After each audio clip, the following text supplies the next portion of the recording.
की हवाई कनेक्टिविटी को लेकर हवाई सेवा जन संघर्ष समिति ने सांसद आवास के सामने मौन धरना प्रदर्शन किया और प्रदर्शनकारियों ने कई बैनर पोस्टर के माध्यम से अपनी मांगों को रखा।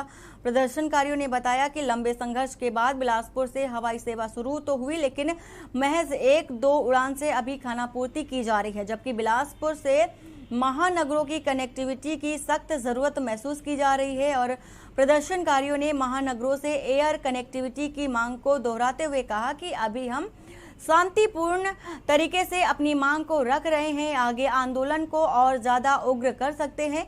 धरने में बैठे हवाई जन सुविधा संघर्ष समिति के सदस्यों ने सांसद अरुण साव का घेराव करते हुए केंद्र सरकार के बचे हुए कार्यों को पूरा कराने की बात कही है।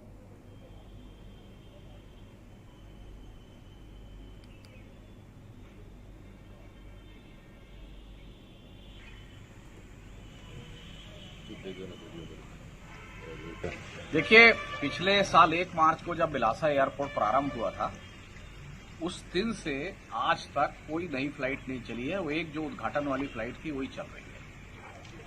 3C VFR कैटेगरी का मतलब है कि 80 सीटर विमान दिन के समय ऑपरेट हो सकते हैं। तो अगर एक विमान ऑपरेट हो सकता है तो दिन में 10 घंटे हैं, और एक विमान को ऑपरेट होने में अगर घंटा 1.5 घंटा लगता है तो कम से कम 6 फ्लाइट चल सकती है। क्या कारण है कि पूरे 1 साल में लगातार मांग करने के बावजूद, और ये मांग तो हम 2019 से कर रहे हैं।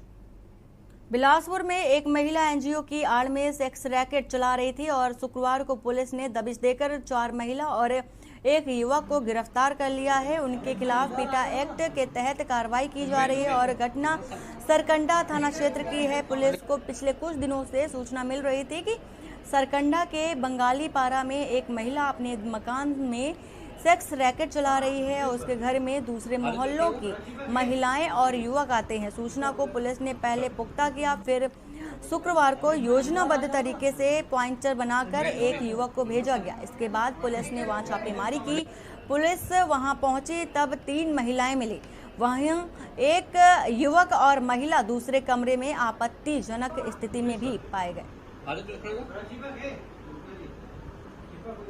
पुलिस को सूचना मिली थी कि सरकंडा क्षेत्र में बंगाली पारा में एक महिला के द्वारा अपने घर पे अनैतिक देह व्यापार कराया जाता है। सूचना पे हमारी टीम के द्वारा रेड किया गया और वहां पे महिला और पुरुष आपत्तिजनक स्थिति में पाए गए। उसके बाद 4 महिला एवं 1 पुरुष के विरुद्ध पीटा एक्ट के तहत कार्रवाई की जा रही है।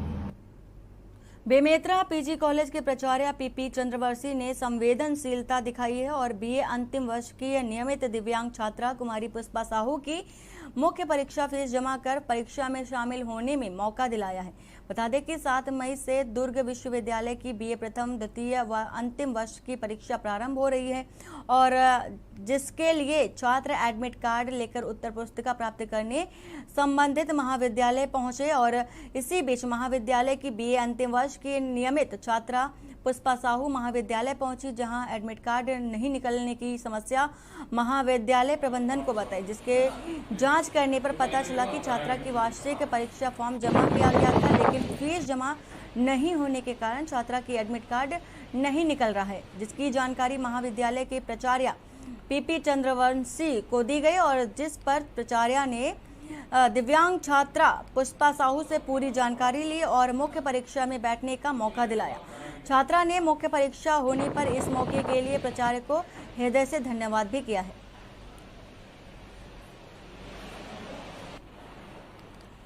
तो बेमेतरा से आपको खबर बता रहे हैं, जहां पर दिव्यांग को मुख्य परीक्षा दिलाने के लिए प्राचार्य ने अहम कदम उठाया है और प्राचार्य की फीस जमा कर एडमिट कार्ड इशू करवाया और इसके साथ ही परीक्षा भी दिलाई है। तो मुख्य परीक्षा में अब दिव्यांग जो छात्रा है उसने भागीदारी की है परीक्षा में और दिव्यांग को मुख्य परीक्षा में शामिल होने का मौका भी मिला है। बेमेतरा से आपको खबर बता रहे हैं, जहां पर प्राचार्य ने संवेदनशीलता दिखाई है। फाइनल ईयर की छात्र हूँ। कल मैं चॉइस सेंटर गई थी, वहाँ मेरा एडमिट कार्ड नहीं निकल पाया, तो मैं कॉलेज आई थी। फिर कॉलेज आई हूँ तो पता किया कि सर कैसे नहीं निकल रहा है मेरा एडमिट कार्ड करके। तो प्राचार्य महोदय की फीस पैड नहीं हुआ है, अनपैड बता रहे हैं करके। तो प्राचार्य महोदय जी ने फीस पेड किया और मेरे को उत्तर पुस्तिका मिला। नहीं हो रहा था, पता करने पर पता चला कि उसका फीस जो है पेड नहीं हुआ है। सो महाविद्यालय फंड से हमने उसका फीस जमा करा दिया है और विश्वविद्यालय से बात करके उसका आईडी जनरेट कराते हुए उसको आंसर शीट हमने उपलब्ध करा दिया है। अब वो लिख करके आराम से विकलांग जो सेंटर, दिव्यांग जो सेंटर है अलग से उनके लिए जो बनाया गया है, वहाँ पर आकर के आराम से कापी जमा कर सकती है। अब उसको किसी प्रकार की कोई समस्या नहीं है। और सीधा चलते हैं छत्तीसगढ़ के सूरजपुर, जहां पर भूपेश बघेल प्रेस कॉन्फ्रेंस कर रहे हैं। स्वीकृति यहाँ जाने के बाद स्वीकृति प्रदान करेंगे और निर्माण कार्य भी प्रारंभ होगा। अब आप लोगों की तरफ से कोई सवाल हो तो सादर आमंत्रित। जी धन्यवाद।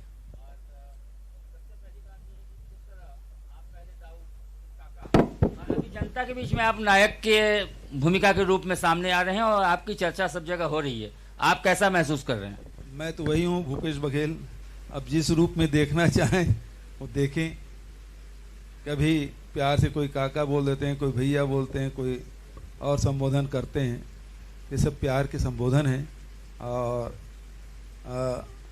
कोई बड़े बुजुर्ग हैं वो बेटे की तरह मानते हैं तो उसी तरह आशीर्वाद भी देते हैं।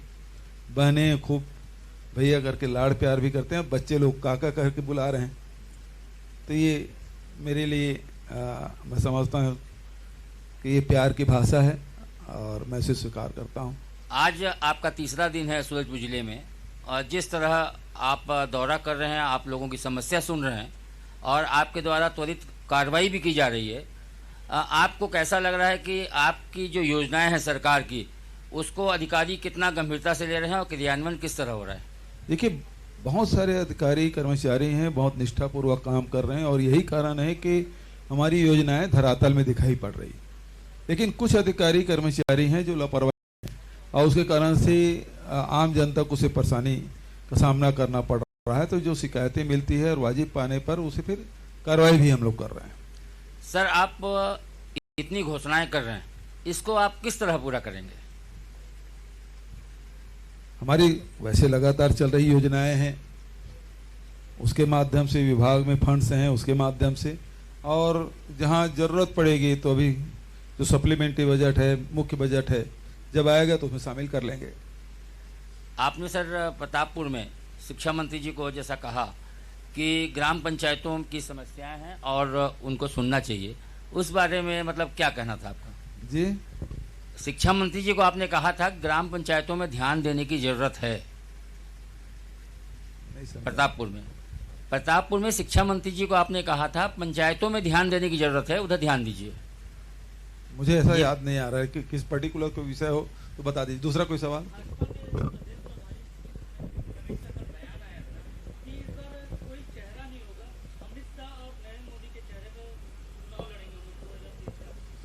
उसी के साथ डॉक्टर रमन सिंह जी ने जो पहले बयान दिया था उसको भी आपको स्मरण दिलाना चाहूँगा। जब पुरेंदेश्वरी जी ने कहा कि यहाँ कोई चेहरा नहीं होगा, तो फिर रमन सिंह जी ने कहा मेरा भी एक छोटा चेहरा है।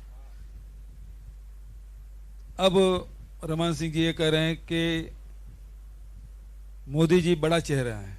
इसका मतलब ये अभी भी वो कह रहे हैं कि मैं छोटा चेहरा हूं, और इधर उनके जो प्रभारी लोग कह रहे हैं कोई चेहरा नहीं है। तो ये दोनों नेताओं के जो बयान हैं वो बिल्कुल विरोधाभास है।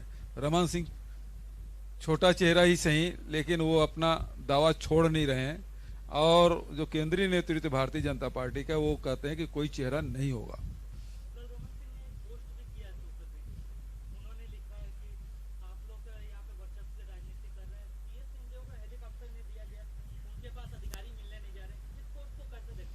देखिए, जहां तक कि इस बात मामले में तो अभी आप सुन रहे थे सूरजपुर से भूपेश बघेल को। उन्होंने विभिन्न मुद्दों पर बात की है। इसके साथ ही 3 दिवसीय दौरा है सूरजपुर में भूपेश बघेल का। आप खबरों में आते हैं, खबर बेमित्रा से है, जहां पर जिला न्यायालय ने हत्या के 8 आरोपियों को आजीवन कारावास और 2-2 हजार रुपए के अर्थदंड की सजा सुनाई है। वहीं आपको यह भी बता दें कि पूरा मामला जिला अंतर्गत नवागढ़ थाना क्षेत्र के बोरतरा गांव का है, जहां पर जिस पर प्रथम अतिरिक्त सत्र न्यायाधीश पीठासीन अधिकारी पंकज कुमार सिन्हा ने प्रकरण में निर्णय पारित करते हुए आरोपी गढ़ रवि साहू, छवि साहू और हीरा साहू, गणेश साहू, सोनू साहू समेत कई लोगों पर मुकदमा भी दर्ज किया और 2-2 हजार रुपए का अर्थदंड भी दिया है। वहीं राज्य शासन की ओर से लोक अभियोजक दिनेश तिवारी ने मामले की पैरवी भी की है।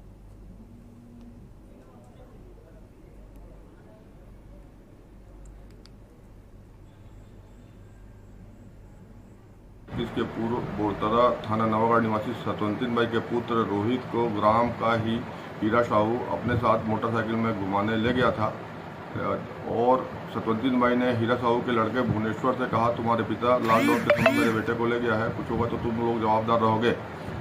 रात्रि 1 बजे रोहित साहू घर आया तो उसके थोड़ी देर बाद हीरा साहू अपने घर से लाठी डंडा लेकर के आया, दरवाज़ा खटखटाया और सतवंतिन भाई के निकलने पर उसे मारपीट किया।